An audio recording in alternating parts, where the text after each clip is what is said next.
The headline writers of the far left papers have had their dreams come true today.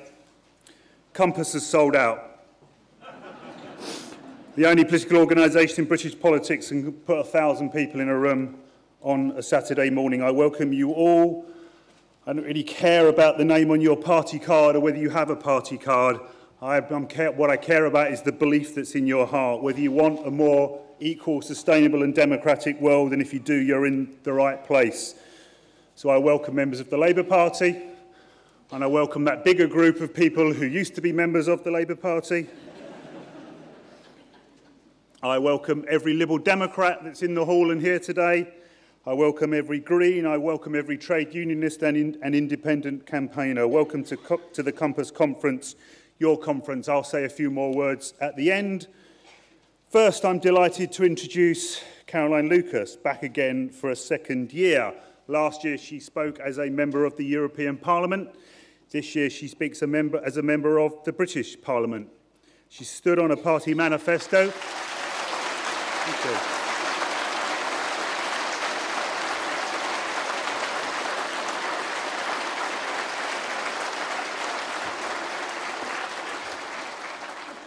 She stood on a party manifesto, and I suggest you read it. It was more egalitarian, more democratic and greener than Labour's.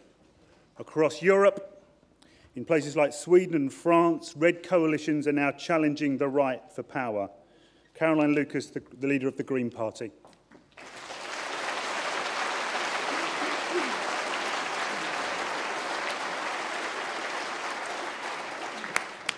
Well, thank you very much for that kind introduction. Thank you very much for inviting me to speak today. And I know that Compass's decision to invite members of other political parties to address your events can be at least a little controversial, and so I'm particularly grateful to you for continuing to do so. And I take comfort from the words of one of the audience at last year's conference, who towards the end of the event commented, and I quote, "I'm a Compass supporter who votes Green, is a member of the Lib Dems and works with Labour MEPs on child poverty. I feel at home here today." And something of that sentiment is at the heart of what I want to explore this morning.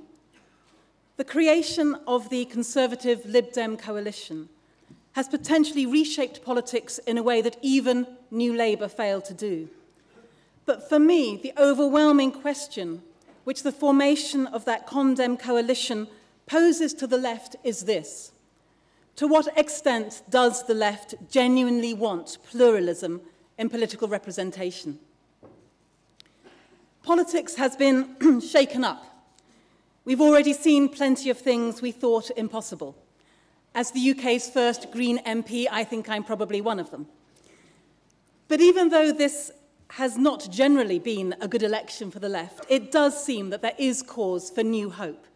It does feel that increasing numbers of people are recognising that it's more urgent than ever that we prioritise the political renewal of the progressive left, that we recognise the role of others, including the Greens, in that coalition of hope and ideas, and that crucially, and increasingly sadly perhaps now against the odds, we do replace our archaic, dysfunctional electoral system with a fairer, proportional system that will give that new politics life.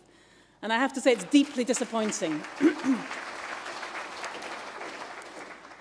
I was going to say I think it's deeply disappointing that not one of the Labour leadership candidates is actually supporting a proportional system of election. Because for me, one of the lessons from the formation of the coalition is that it's more important than ever that we on the left do reach out beyond party silos, that we do acknowledge that many of us share the same values, including social justice, the strength that comes from collective responses to collective problems, and a genuine belief that power should lie not with elites or special interests, but with the people. Not merging our distinct identities into a popular front, but accepting and respecting our differences as well as our common vision. So what might that common vision look like? Well, we won't all agree, but if I were putting together a list of where we might start to work together, I'd start with restoring our lost human rights, cancelling Trident, introducing not just a minimum wage, but a living wage, and promoting the Green New Deal, proposals for a massive investment in energy efficiency and renewable energies, creating up to 1 million new jobs here in the UK, addressing fuel poverty by cutting fuel bills, as well as dramatically cutting emissions. But Greens would push further, bringing distinctive policies and a distinctive approach to the table. On the environment, of course, where our work on ambitious climate policies is well known, and where our analysis leads us to conclude that market fundamentalism doesn't just need taming, it needs to be completely transformed. Instead, we need to be moving towards a steady state economy, an economy characterized not by more and more quantitative growth, but more qualitative development. And for us, the primary challenge for the 21st century is to urgently find ways that everyone on the planet can share equally in its resources without betraying our natural world, without betraying future generations.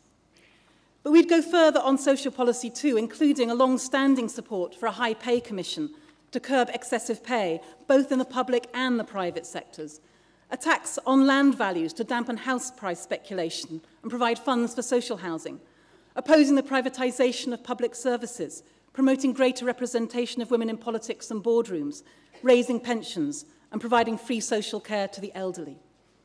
And crucially, challenging the current right-wing dogma that sees public spending cuts not only as inevitable, but increasingly, paradoxically, as desirable as well. Particularly offensive, I think, is the way in which the decision to make cuts is being presented as an economic necessity rather than what it is, an ideological choice.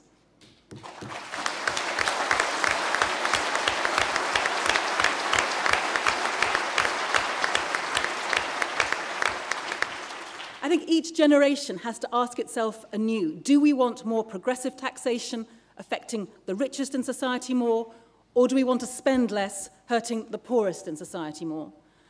And if the relative merits of cutting spending versus raising taxes are not publicly discussed, we'll very soon find that those on the right will be able to continue gleefully dressing up their ideologies as economic necessity. And as a result, as a wise writer to one of the letters in the paper this week put it, the bigger question of what kind of society we want will thus have been answered without it ever having been asked. So let's be clear, it is absolutely unacceptable that the poorest and most vulnerable are being forced to pay for the excesses of some of the richest while they continue with their sickening bonuses and bailouts.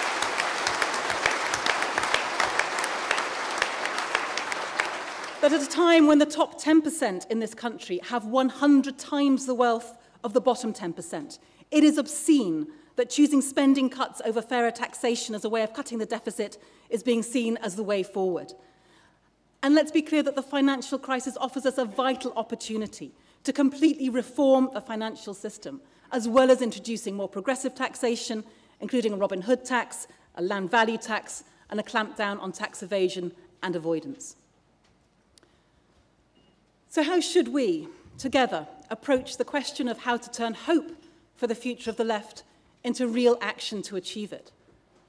Well, clearly it's hard to take any comfort from the way in which the Liberal Democrats have lurched to the right, put David Cameron into Downing Street and signed up for 5 years in a centre-right government. It seems only last week that they were talking about being on the left of Labour. Although it has to be said that when it's the Conservative-led coalition that's scrapping ID cards and cancelling a third runway at Heathrow, and when it's former Labour ministers who are gnashing their teeth in fury, you have to wonder just how much value labels like progressive or social democratic really have. But what strikes me most forcefully is the way in which both the coalition and the Labour Party fail to represent the broad majority in this country. For example, in the increasing marketisation of public services. You know, who are those people out there who want to privatise the NHS, for example? I mean, I don't meet them. Maybe I move in the wrong circles. Or maybe the truth is the public isn't being offered the choice it actually wants. Or Trident. A majority of people do not want to spend up to £100 billion on a replacement for Trident.